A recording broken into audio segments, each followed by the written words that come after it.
Well, it's been a couple un-Kansas-like seasons for the Jayhawks, but Darryn Peterson is here to make us forget every bit of that.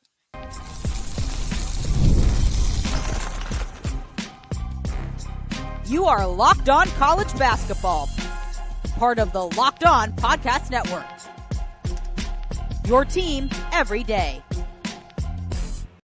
Hey there, what's up? Happy Monday. Welcome into the Locked On College Basketball Podcast, the only daily national college hoop show out there. I'm your host, Isaac Shade. You're joining me at the place to get your college basketball content every single day. It's all part of the Locked On Podcast Network. Really appreciate you making us your first listen or watch to get your week going the right way.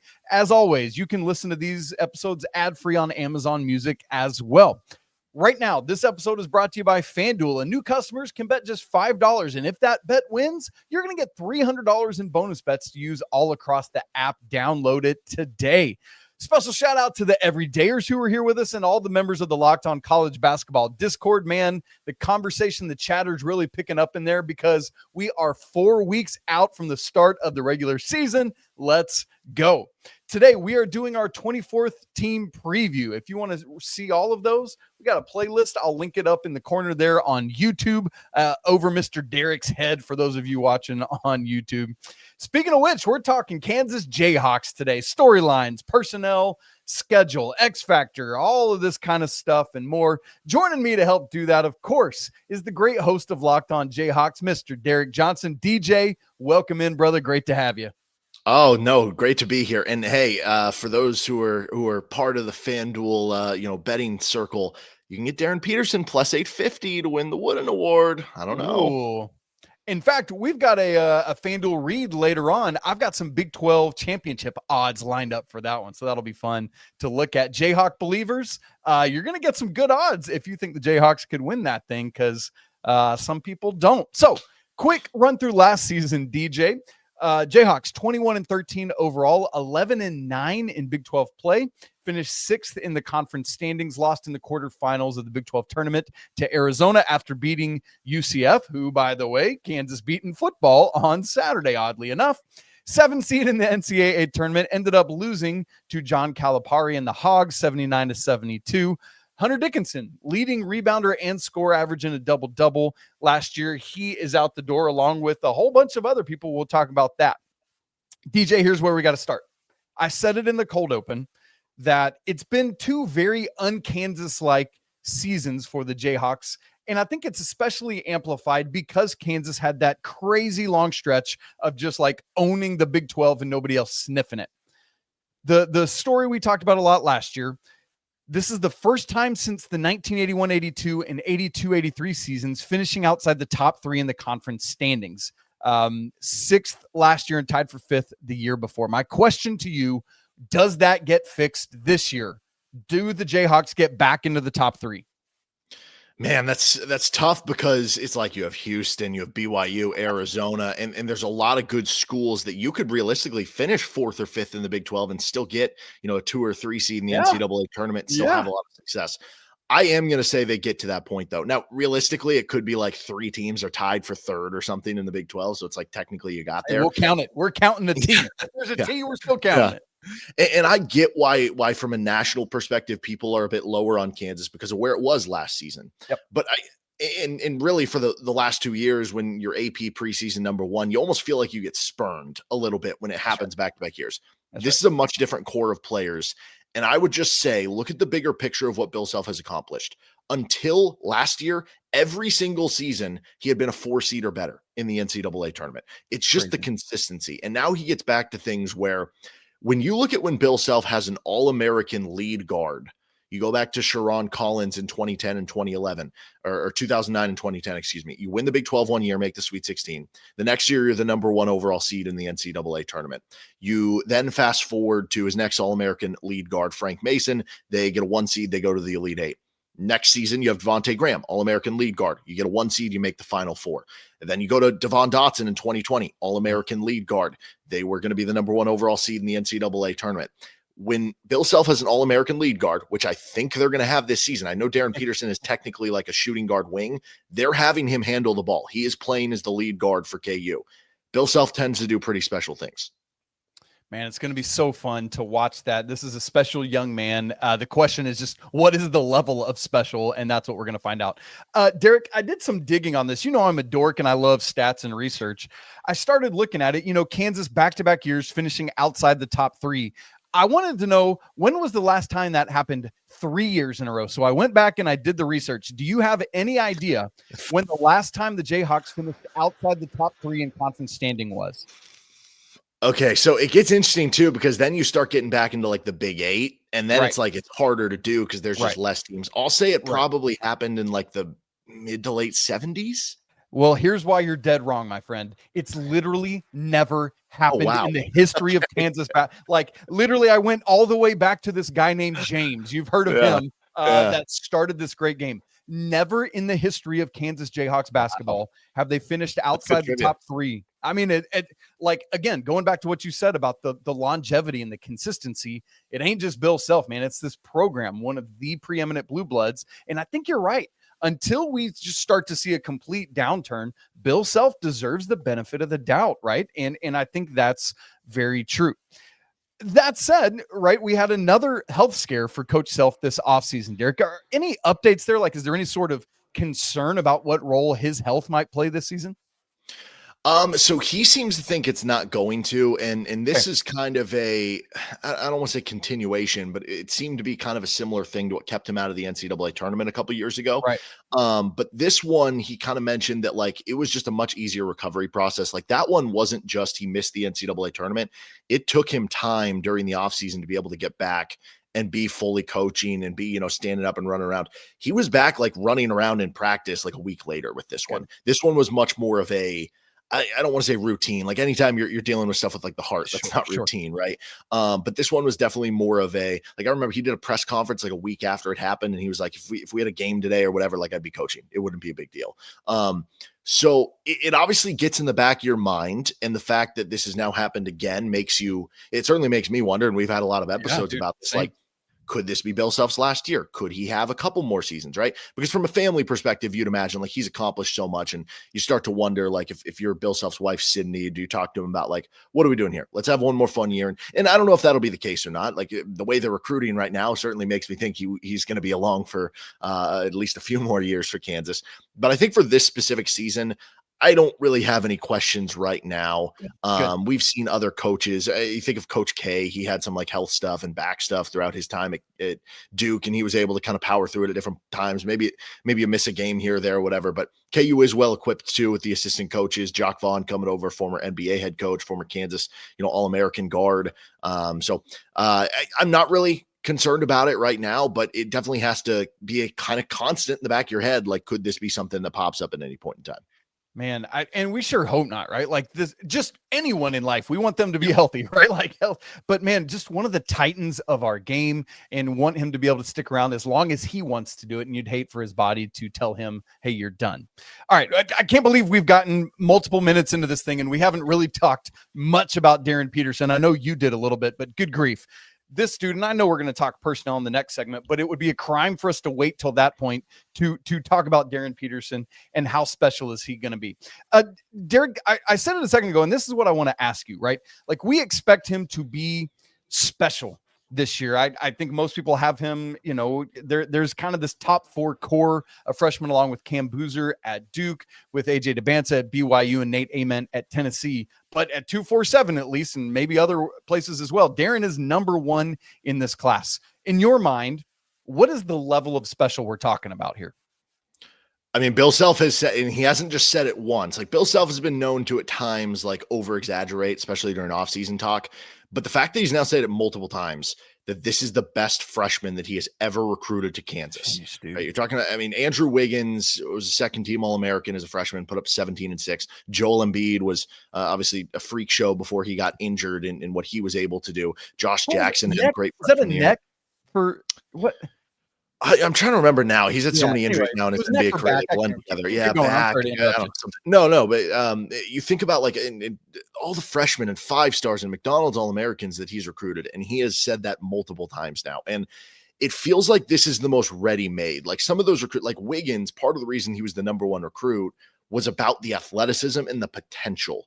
With Darryn Peterson, it's like he's the number one recruit because this is what he is. He prepares unbelievably. He's working after practice every day with Jock Vaughn. He's getting up shots. He's just a fearless competitor. He just does everything. Like, he rebounds, he passes, he shoots.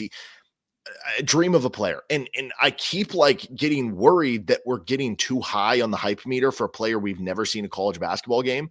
But every story that comes out, it feels like it raises the bar. I mean, there was like a tweet a couple weeks ago from Fran Fraschilla, who was at a KU practice, and he's like, yeah, he hit 8 threes in a scrimmage. And it's like, what is this? I don't know. I'm getting worried by how high the hype meter is, but I'm fully in on it at the same point in time. Like I said, plus 850 to win the Wooden Award. I have a share of that. Let's just say that on FanDuel. I love that energy, Derek. That's great. And for every time I've seen like that video of him like setting up shop at Fog Alley, like, right, like he was sleeping. It just feels like he's got a good personality too, right? Like, it's not just about what he does on the court, but it feels like he's enjoying the college life. He's got good energy, a good personality, man. And that's just good for the game of college basketball. I'm excited to see it. Well, look, DeJuan Harris is gone. Hunter Dickinson gone. KJ Adams gone. Everyone knows about Darryn Peterson, but he can't carry this load by himself. Who else is going to come around Darryn Peterson and help get the Jayhawks to where they hopefully want to be back at the top of the Big 12? We'll talk about that in just a second. Right after I tell you about Peloton, who is shaping the future of fitness with the brand new Peloton Cross Training Tread Plus, powered by Peloton IQ. It's their most advanced equipment yet, designed to give you real-time guidance and endless ways to move. So whether you're running, lifting, cross-training, it's all done with your favorite instructors. This is training reimagined. Peloton is built for breakthroughs with tools that help you plan and stay motivated and reach your peak performance, because that's what we're all trying to do, just like Darryn Peterson. I love how the Peloton IQ system offers real-time strength coaching. It actually tracks your reps. It suggests the right weight for you. I'm terrible at knowing the right weight. I'm like, oh, that was way too much. And it corrects your form, making every rep safer and smarter. And they've got personalized class recommendations too that help keep you engaged. You get workouts tailored to your vibe and your energy each week. So let yourself run, lift, flex, and push forward. Explore the new Peloton Cross Training Tread Plus today at onepeloton.com. Derek, obviously we want to talk about this year's personnel, but I think a big part of this storyline is who is gone, right? The last main vestige of the 22 national champions, DeJuan Harris, is out the door. Hunter Dickinson played more years than we thought in Lawrence, Kansas. And now he is gone. KJ Adams gone. And it really feels to me like it's kind of a new era now, a reset, right? Darryn Peterson is now the face of the franchise, if we can put it in pro terms. In your mind, is that reset a good thing after what we've seen the last 2 years? I think it is. Like, I don't know. I feel almost disrespectful saying like addition by subtraction. Yeah. And those guys accomplished so much. And I think all of them had like a lot of good things. And I do think to a certain extent, like all of those guys got put in an unfortunate situation that they were all together. Like, I think DeJuan Harris was the starting point guard on a national championship team. They had the right pieces around him to optimize what he was. With KJ Adams, he was the starting center on a 1 seed in the NCAA tournament, right? They had the right pieces around him when you have Jalen Wilson and Kevin McCullough and Grady Dick to make that work. With Hunter Dickinson, like he went to an Elite Eight with Michigan as a 1 seed, and they had the right wings and players around him to make it work. It just felt like all three of those guys didn't work together, right? I think any of them could have worked if you built it around them, but it made it difficult when they were together in terms of like defensively, there were certain limitations of what you could and couldn't do with Hunter Dickinson. And then offensively, there were certain limitations of what you could and couldn't do with KJ and DeJuan. So it made things difficult, I think, on Bill Self. And I think that's the thing this year. Like, I have certain questions about like, okay, what's the shooting going to be like and stuff like that. But I think from a game plan perspective, Bill Self is so good in season at figuring out what is going to be the best defense for his team and how they're going to adjust to ball screens and the little intricacies of the game. But I think last year, in the last 2 years, they've been more limited in how they could do that. And I think this year it's a much more athletic, much more switchable team that he's going to be able to tinker with it a lot better. And so I just think this team is going to be more of like the dog-like mentality and the athleticism that Bill Self really, really wants.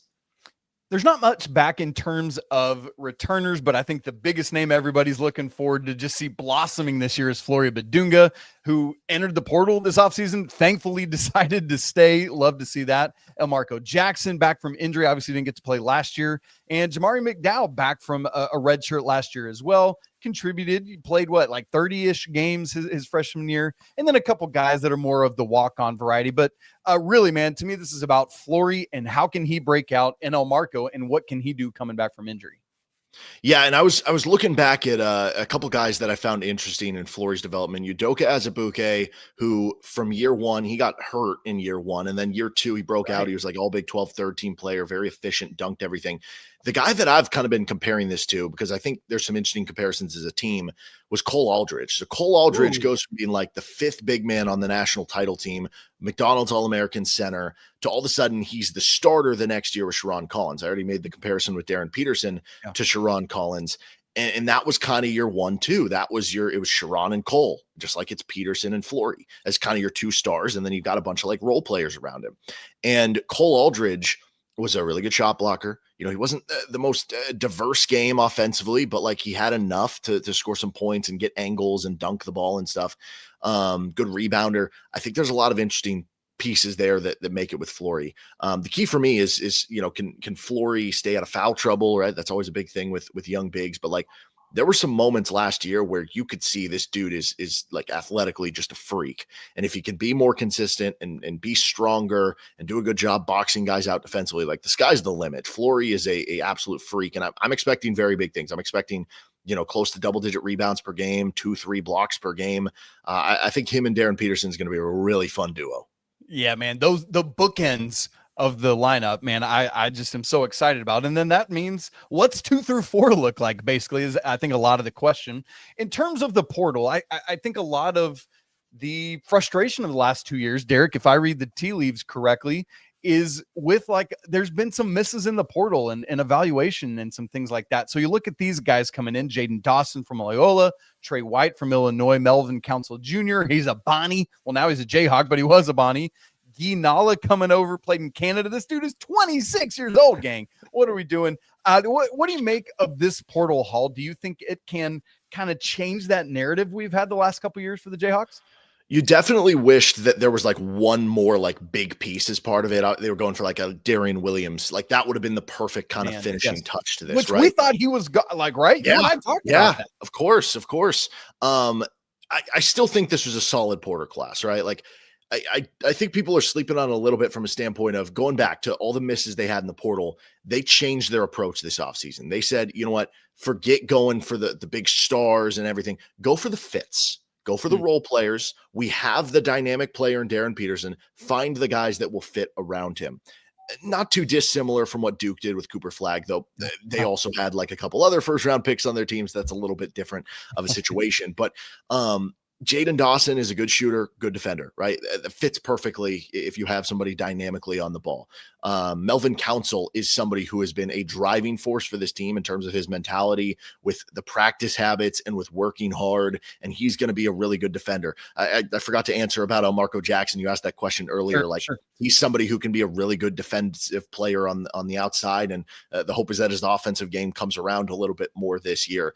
All these players fit in as role players. Trey White is another one of those, is Illinois, kind of a jack of all trades that you can play as the 4.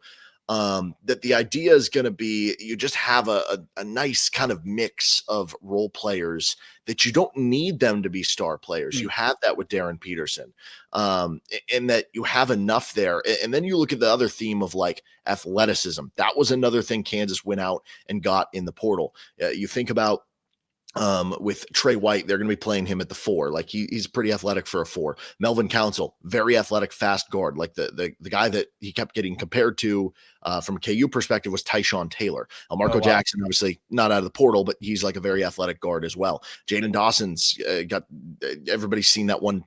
Kansas fan has seen that one big dunk he had at Loyola Chicago. Like he's got a good bit of ups and athleticism to him as well. You bring in some freshmen who are really good athletes with Cole Rosario and some.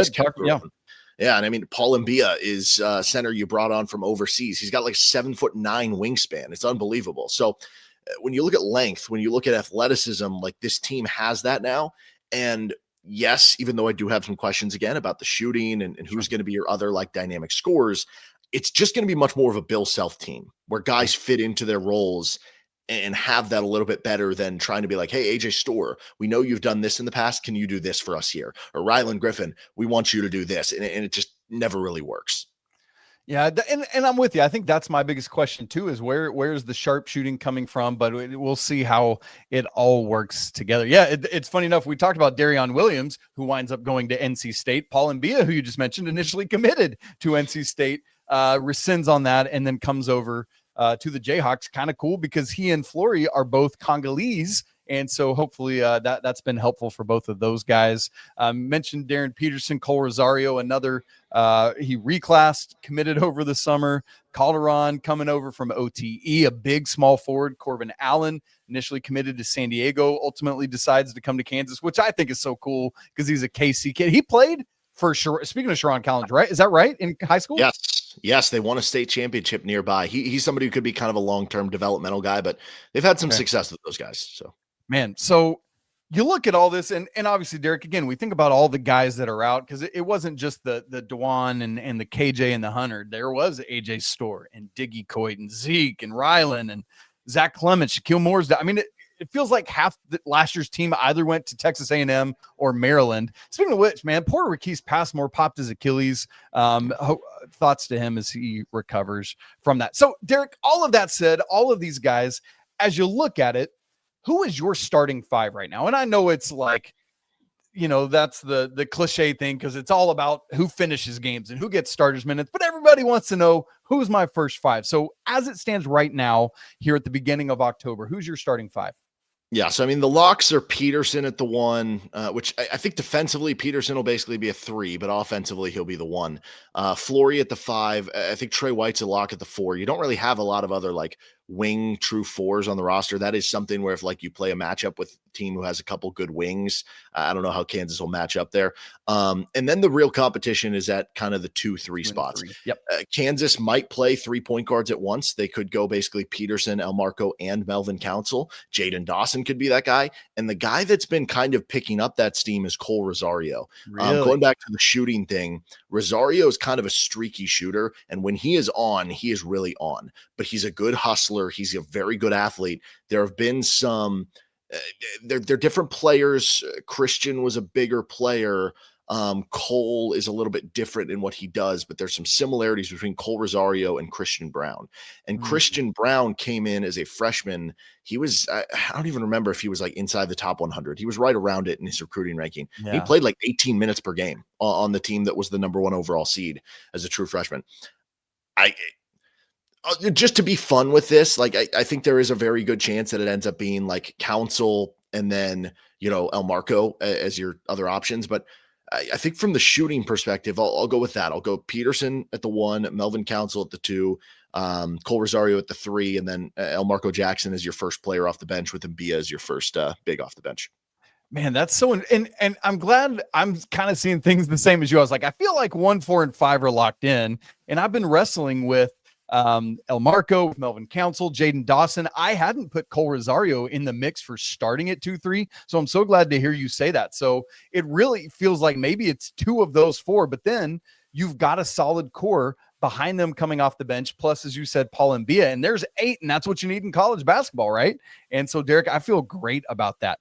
Give me just one dude to look at as like, this is going to be the breakout, like that is like, we kind of seen it coming, but this is the year, man. This dude's going to be a star. Who is that in your head? Yeah, I think it is a little bit on Marco Jackson. And I know I just picked him not to be in the starting lineup there. I do think there's a good chance he gets starts throughout the season. But even if he's the 6th man, like he's still probably playing 20, 22, 25 minutes per game. What I think it's going to be with Elmarko is I think you're going to see some really good flashes throughout the season where I don't know, like he was a really good defender as a freshman, but the game was too fast for him offensively. Yeah, really good athlete. The shot wasn't quite there. Right. If he gets to being like a low 30% 3-point shooter this year and the game does slow down, we know the defense can be there. We know the athleticism can be there. I think you're going to see enough from a Marco where it feels like a lot of good teams have that like good bench player who can come in and maybe it's not every game, but like they can swing a game or two to their way. And then we go into the following season where, the player in front of them graduates or goes pro. In this case, Darryn Peterson goes pro, Melvin Council graduates. And we go into the following year, so the 2026 to 27 year, going, well, Marco's projected to be a starter, but based on some of the flashes he showed, I think he could be one of those players who breaks out to being a star this year. That's the level I think we're going to get to with Marco, where it's like you see some of those moments off the bench where it's an improvement from his first year that he played and makes you think that he could be that next stud Bill Self guard the following season. Man, I sure hope so, because could have used Marco in each of the last 2 years in a big way. Obviously, that he was there the freshman year, but really blossoming in a way that you're talking about. And so if he can take that step, for me, the guy I'm really looking to break out in a big way is Flory. Like that's the obvious one. I know. I'm like, yeah. And so, but it's like, if either or both of those guys can do it, man, I think it really puts the Jayhawks into a different stratosphere than they otherwise would be. Well, all of these personnel are going to come together to play a bunch of basketball games this season. There are so many fun non-con games that Kansas has on the schedule. But for me, Derek, it's an early February Big 12 slate that's going to be an absolute gauntlet. How's that all going to play out for the Jayhawks? We'll look at it in just a second. Right after I tell you about Square, you got to know that your favorite neighborhood spots run on Square. There's just certain businesses that really make the neighborhood feel like home. Whether that's a local sports bar that's packed on game days, maybe it's that coffee shop you go in and they know your name and your order the second you step in the door, or maybe it's that corner deli that's been faithfully serving your neighborhood for decades. These are the places that bring people together. And when neighborhood businesses thrive, the whole neighborhood thrives. Here's what that looks like. It's not just spending money to support the business. It supports the people behind the business and the community that's around it. Those local spots are what make the neighborhood really feel like home. And so many of them run on Square, who is a proud partner of more than 4 million neighborhood businesses all around the world. You can go to square.com/go/lockedoncollege to learn more. But before you do, go support your favorite neighborhood spot. You'll be happy you did. Square, see you in the neighborhood. This episode is also brought to you by FanDuel. Y'all, the NFL season is here, and FanDuel has an offer that you do not want to miss. Right now, new customers can bet just $5, and if that bet wins, you'll get $300 in bonus bets. That's right. Pick a bet, put down $5, and if it hits, you'll unlock $300 in bonus bets to use all across the app. And when you use FanDuel, whether it's parlays, player props, even jumping in on the action live, it makes watching football even more exciting since you've got a little something extra riding on the action. So whether you're a casual fan or you love diving into the stats, FanDuel makes the game day experience so much better. How about some Big 12 regular season championship odds? No surprise, Houston is favored at plus 160, then BYU plus 400, Texas Tech plus 490, then Kansas at plus 750, followed by Iowa State at plus 900, and Arizona at plus 950. 6 teams with all odds better than plus 1,000. That is crazy and tells you how good the Big 12 is going to be again. What are you waiting for? Visit FanDuel.com to download the app today and get started. All right, Derek, let's take some time now to look at the schedule and then make some projections for how this season will play out for the Jayhawks. Big 12 is 18 conference games. That means we get 13 non-con games. And so we start, though, with there's a super fun exhibition at Louisville on Friday, October 24th. Y'all, that weekend is loaded with great exhibition games. Buckle up. It is, 2 weekends away, 3 weekends away? I don't know, but it's going to be insane.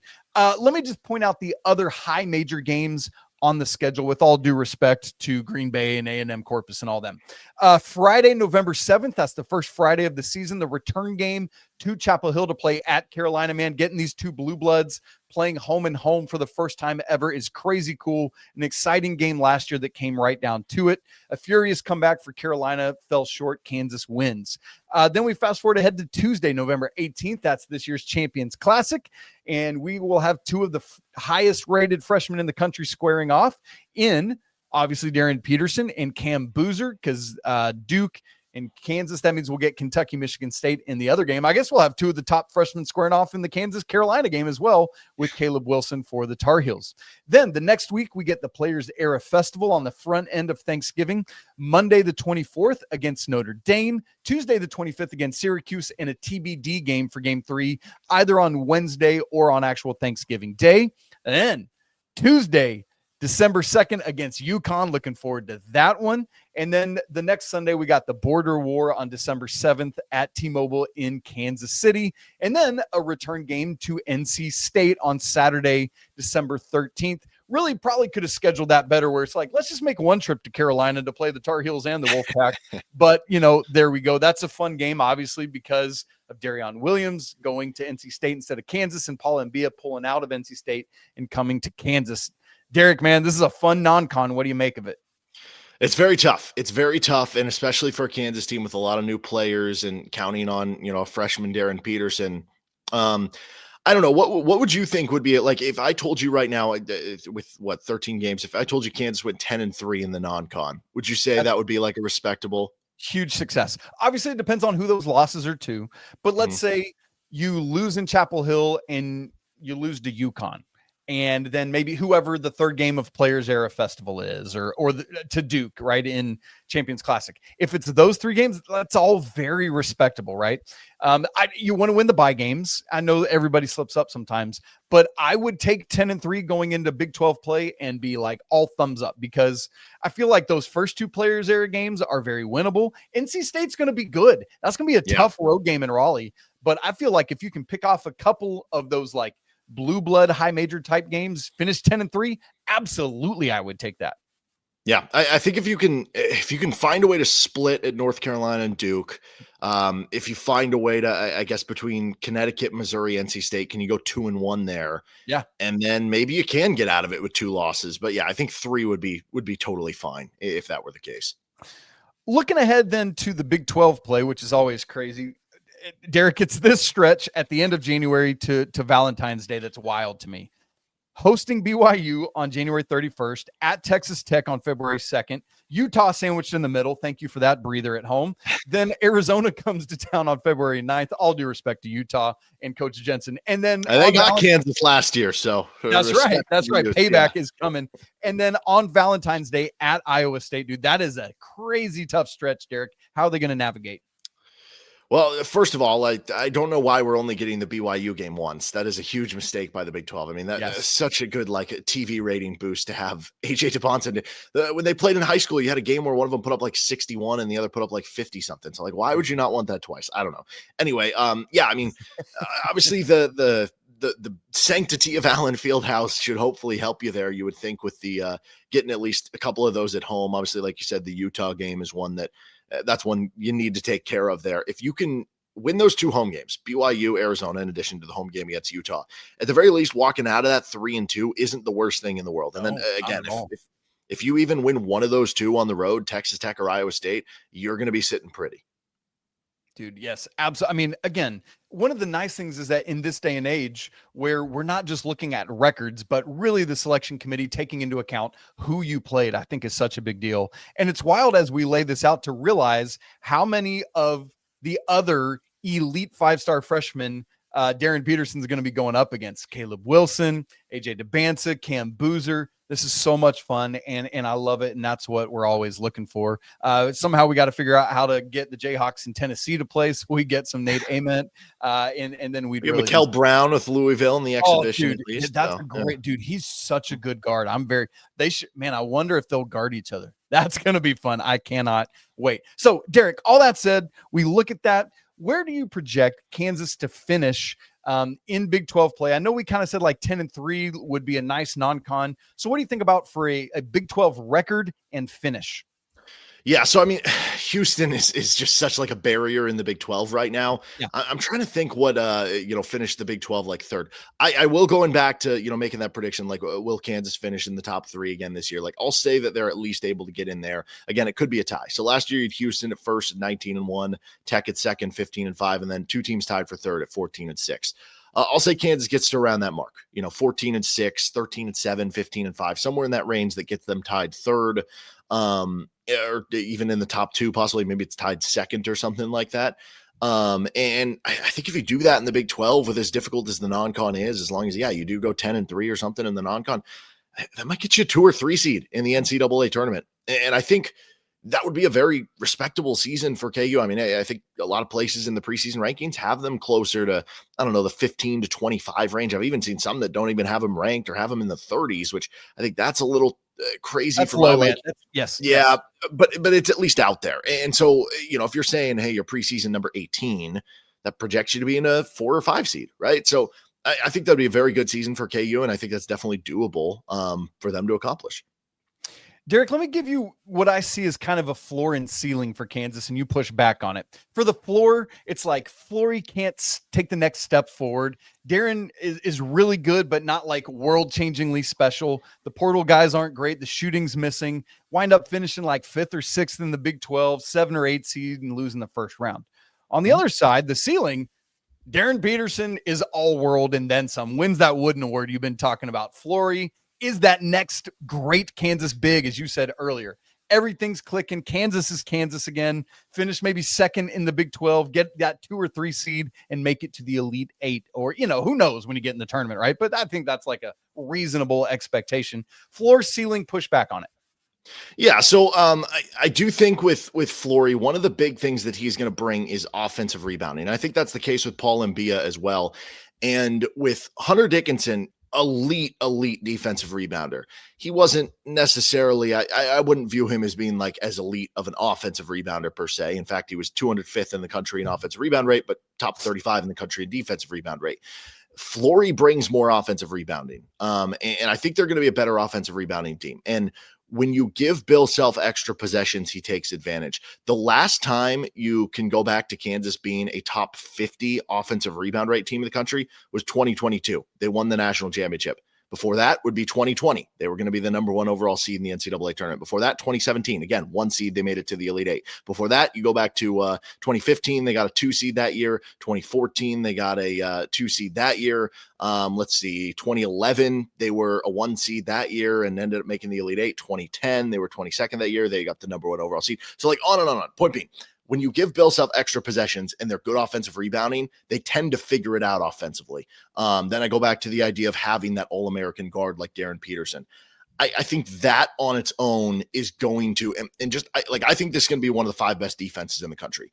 Wingspan of this team is incredible. Flory Bidunga, 7'2" wingspan. Bryson Tiller, 7'2" wingspan. Paul Mbia, 7'9" wingspan. Darryn Peterson, 6'10" wingspan. Elmarco Jackson has a plus wingspan. Melvin Council with the plus wingspan. Cole Rosario is a good athlete and good wingspan. I think just the athleticism, the length of this team, and the versatility that they're going to allow Bill Self to coach the way he wants to coach, even if the shooting's not there. They weren't a great shooting team in 2020. I think that could, certainly hurt them this season. But I look to a team like Michigan State last year, who surprised a lot of people, a very highly prestigious program. They weren't being really ranked by many people or ranked very highly. They end up getting a 2 seed and having a fantastic season. I think this team will be better shooting than that Michigan State team was. But that's kind of where you're looking at it too, right? They had a young freshman who was kind of leading the way for them too.